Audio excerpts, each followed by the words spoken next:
अस्सलाम वालेकुम प्यारे बच्चों, हम मुरक्कब कसरों की जमा यहाँ समझेंगे।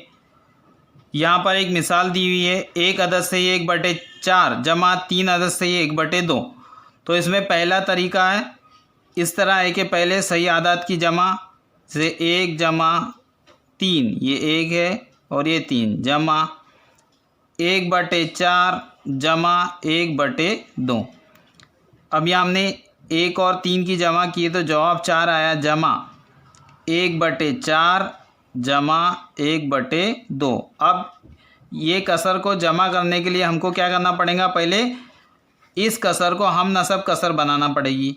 तो उसके लिए हमको क्या करना पड़ेगा, 4 जमा 1/4 जमा इस कसर को 2 से ज़ब्त देना पड़ेगा। अब ये इस तरह हो जाएंगी, 4 जमा 1/4 जमा 2 एका 2 जमा 2 दूनों 4। फिर अब ये हम नसब बन गई, इसलिए इसको इस तरह लिखेंगे 1 जमा 2/4। अब इस तरह 4 जमा 1 और 2 3/4।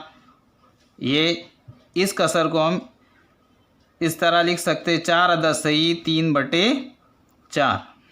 ये पहले तरीके से ये जवाब आ गया। अब दूसरा तरीका हम यहाँ समझेंगे। इस मुरक्कब कसर को पहले आम कसर बनाएंगे।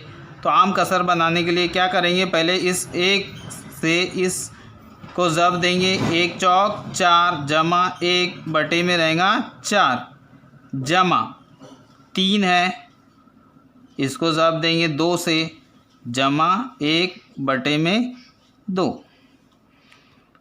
अब 1 चौक 4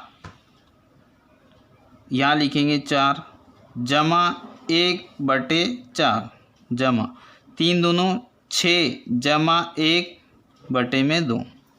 फिर इस कसर को इस तरह बनाएंगे, 4 और 1 5/4 जमा 7/2। अब फिर ये कसरों की जमा करना है तो हमको इस कसर को हम नसब बनाने के लिए 2 से ज़ब्त देना पड़ेगा। तो हम इस कसर को इस तरह लिखेंगे, 5/4 जमा 7/2 को हमको 2 से ज़ब्त देना पड़ेगा।